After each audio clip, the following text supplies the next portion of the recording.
Диана Скатованың қосылайықтан не себепті кеткені белгілі болды. Біз соңғы жаңалықтарды көрсетуді жалғастырамыз.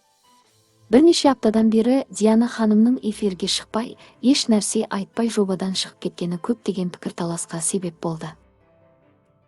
Диана Скатованың қосылайықтан не себепті кеткені белгілі болды. Диана Скатова өткен жылы көзімен ауырған. Диананың көздері қызарып ауырып тұрды.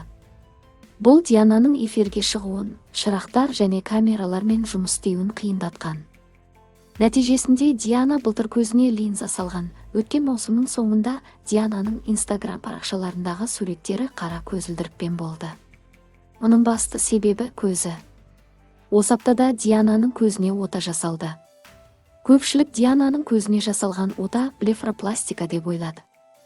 Бірақ көз операциясы блефаропластика емес еді. Бұл туралы Диананың өзі Instagram парақшасында хабарлады. Ал алғаш рет көзілдірігін шешіп қызарған көзін көрсетті. Операцияның қалай өткені және көздің денсаулығы туралы мәлімет жоқ.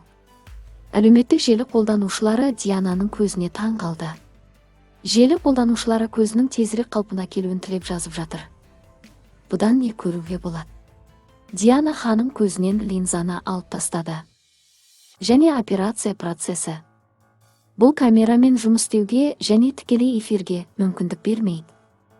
Сондықтан Диана Скатова ханым биылғы маусымды жүргізуден бас тартқан. Естеріңізге сала кетейік, Альмира Асхатқызы жаңа қосылайық бағдарламасының уақытша жүргізушісі.